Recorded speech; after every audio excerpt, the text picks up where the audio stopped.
পরিপত্র change করতে কি ordinance লাগে নাকি? সেটা বড় কথা না।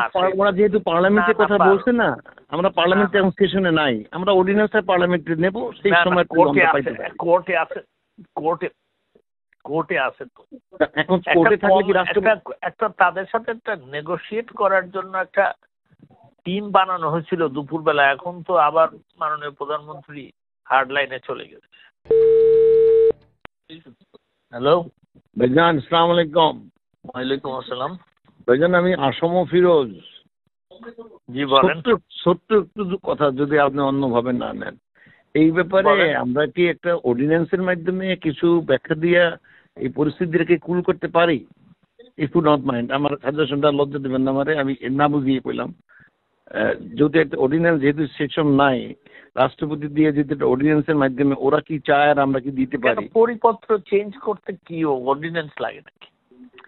সেটা বড় কথা না। ওরা যেহেতু পার্লামেন্টের কথা বলছে না, আমরা পার্লামেন্টে এখন সেশনে নাই, আমরা অর্ডিন্যান্সটা পার্লামেন্টে নেব, সেই সময় কোর্টে আছে তো।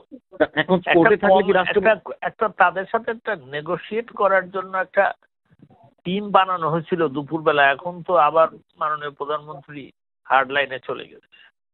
আমরা তো একটা টিম বানায় দিয়ে আসছিলাম, আমিও দুপুরবেলা ওনার সাথে আলাপ টালাপ করে আমরা একটা টিম বানাইছিলাম।